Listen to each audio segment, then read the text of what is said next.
Hello everyone, welcome to learning chemistry YouTube channel, जिसमें हम thermodynamics के टॉपिक को कंटिन्यू करेंगे और आज हम लोग पढ़ेंगे एंथैल्पी ऑफ कंबशन। तो जब मैं बात करती हूँ एंथैल्पी ऑफ कंबशन की, तो एंथैल्पी ऑफ कंबशन को हम लोग डिनोट करते हैं डेल्टा HC से, ठीक है। और अगर मैं बात करती हूँ इसकी डेफिनेशन की, तो इसकी डेफिनेशन क्या है? Amount of heat always released when 1 mole of a compound is combusted in excess of air। कहने का मतलब है कितनी अमाउंट ऑफ हीट रिलीज हो रही है जब 1 मोल ऑफ कंपाउंड बर्न हो रहा है एक्सेस ऑफ एयर में।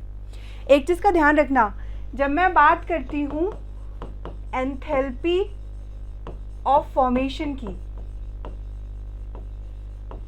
तो उस केस में जो हीट है वो रिलीज भी होती है और एब्जॉर्ब भी होती है।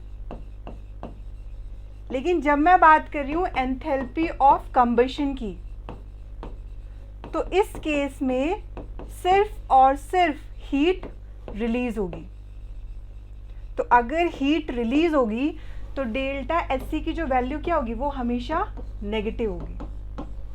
The value of delta HC will always be negative. Clear है?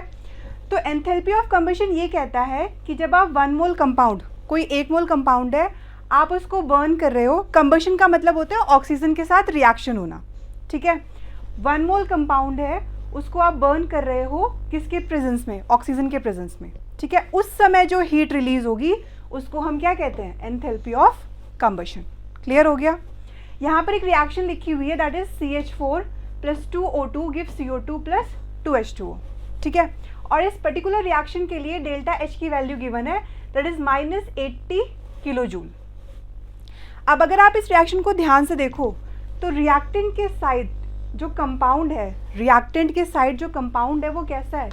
वो 1 मोल ही तो है, यस और नो? 1 मोल है और उसका हम लोग क्या करा रहे हैं? कंबशन। सो 1 मोल CH4 का जब हम कंबशन करा रहे हैं तो हमें इतनी हीट मिल रही है।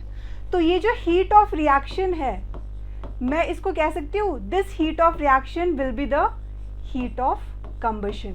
यस और नो? यस, क्योंकि डेफिनेशन एंथैल्पी ऑफ कंबशन की क्या है? जब 1 मोल कंपाउंड को हम लोग बर्न करते हैं in presence of oxygen, in presence of air. Clear है? इस कंडीशन पे जो हीट ऑफ रिएक्शन होगी वो किसकी इक्विवेलेंट हो जाएगी? हीट ऑफ कंबशन के। समझ में आया? तो अब यहाँ पर अगर मैं बात करती हूँ एक क्वेश्चन की, क्वेश्चन कह रहा है find the enthalpy of combustion of ethane. आपको क्या फाइंड आउट करना है? डेल्टा HC इस पर्टिकुलर रिएक्शन का। तो अगर आप लोग ध्यान से देखो तो जो आपका इथेन है उसका हम कंबशन करा रहे हैं, ठीक है, और हमें क्या मिल रहा है? CO2 + 6H2O। तो इस पर्टिकुलर रिएक्शन के लिए हमें डेल्टा H की वैल्यू गिवन है। सो मेरा क्वेश्चन ये है कि इस पर्टिकुलर रिएक्शन के लिए जो डेल्टा H की वैल्यू गिवन है, दैट इज -750 किलो कैलोरी। तो जो डेल्टा HC है उसकी वैल्यू भी क्या यही होगी? नहीं। रीजन, यहाँ पे 2 मोल हैं इथेन के, और एंथैल्पी ऑफ कंबशन क्या कहता है? 1 मोल कंपाउंड।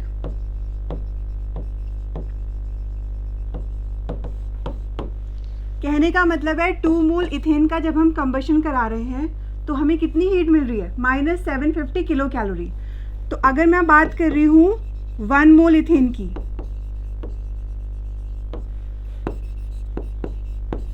तो एंथैल्पी ऑफ कंबशन क्या हो जाएगा? -750/2 किलो कैलोरी। समझ में आया? And this is the difference. Clear हुआ? जब भी हम लोग एंथैल्पी ऑफ कंबशन की बात करेंगे तो किसकी बात करेंगे? 1 मोल कंपाउंड की। रिएक्टेंट के साइड जो कंपाउंड प्रेजेंट होना चाहिए उसके मोल कितने होने चाहिए? 1 मोल होने चाहिए। तो अगर मैं आपसे पूछूं ये जो रिएक्शन लिखी हुई है, क्या ये जो इक्वेशन लिखी हुई है, क्या ये इक्वेशन कंबशन की इक्वेशन है? तो आप बोलोगे नहीं, क्योंकि रिएक्टेंट के साइड कितने मोल हैं? 2 मोल है। तो इसे कंबशन की इक्वेशन बनाने के लिए क्या करना पड़ेगा? इस पूरी इक्वेशन को 2 से डिवाइड करना पड़ेगा। तो हो जाएगा C2H6 + 7/2 O2 gives 2 CO2 plus 3 H2O।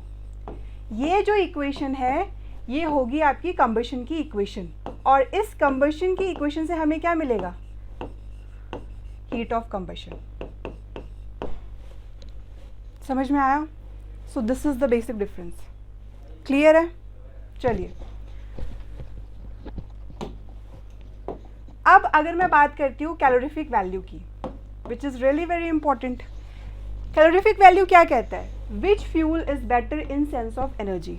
कौन सा फ्यूल बेटर है एनर्जी के सेंस में?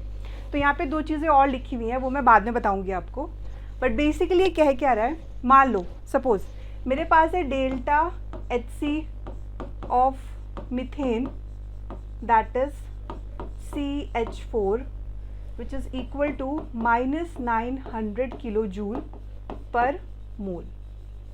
ठीक है। Delta HC of butane that is C4H10 and that is -3000 kilojoule per mole। अगर मैं आपसे पूछूं कि इन दोनों में से कौन सा फ्यूल बेटर है और किससे ज़्यादा एनर्जी निकल रही है, तो आपका सिंपल आंसर क्या होगा? C4H10। यस और नो? यही तो होगा। बट ऐसा नहीं है। इसका बेसिकली जो एक्चुअल रीज़न है वो क्या है, वो समझने की कोशिश करो। अगर मैं आपसे पूछूं 1 मोल ऑफ CH4 कितनी एनर्जी रिलीज कर रहा है, तो आप क्या बोलोगे? -900 किलो जूल, यही तो बोलोगे। तो 1 मोल CH4 मास में कितना होता है, ग्राम में कितना होता है? तो अगर मैं इसका मॉलिक्यूलर मास कैलकुलेट करूं तो ये हो जाएगा आपका 12 + 1 × 4 विच इज़ इक्वल टू 16। मतलब 16 gram of CH4 -900 kilo joule energy release कर रहा है। तो अगर मैं आपसे पूछूं 1 ग्राम ऑफ CH4 कितनी एनर्जी रिलीज करेगा, तो क्या हो जाएगा? -900/16। सो 4 4 16, 4 2 8, 4 2 8 एंड 4 5 20। तो इसे 4 से करेंगे तो ये जाएगा 4 5 20, 4 से, तो this will be -56.2 kilo joule होगा। वहीं पर अगर मैं बात करती हूँ किसकी? 1 mole of C4H10 that is butane, तो ये कितना दे रहा है? -3000 किलो जूल पर मोल। ठीक है, हम यहाँ पे पर मोल की बात कर रहे हैं। तो अगर मैं बात करूँ जो 1 मोल ऑफ ब्यूटेन है इसका मास कितना होगा, तो 12 × 4 + 1 × 10, so which is comes out to be 58 gram। so 58 gram of butane कितनी एनर्जी दे रहा है? -3000 किलो जूल।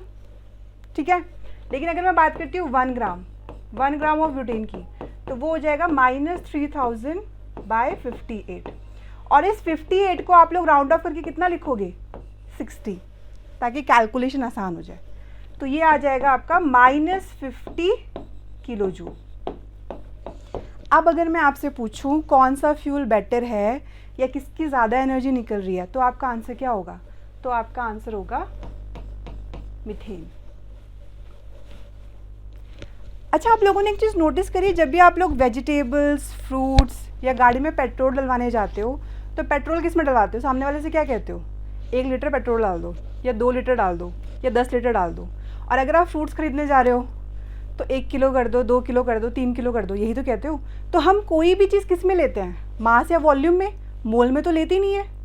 तो कैलोरीफिक वैल्यू क्या कहती है? कितनी अमाउंट ऑफ एनर्जी रिलीज हो रही है बाय 1 ग्राम फ्यूल। कितनी अमाउंट ऑफ एनर्जी रिलीज हो रही है बाय 1 ग्राम फ्यूल। तो यहाँ पे जो कैलोरीफिक वैल्यू होगी उसका फॉर्मूला क्या है? उसका फॉर्मूला है heat of combustion upon molecular mass. ये जो मास है ये यहाँ पर आना चाहिए।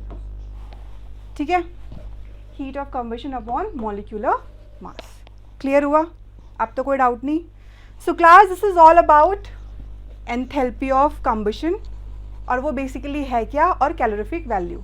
लेकिन इस पर अभी हम लोग क्वेश्चन कंटिन्यू करेंगे। तो अगर आपको इस लेक्चर से रिलेटेड कोई भी डाउट है तो आप कमेंट कर सकते हो। Till then keep smiling, keep shining and good bye.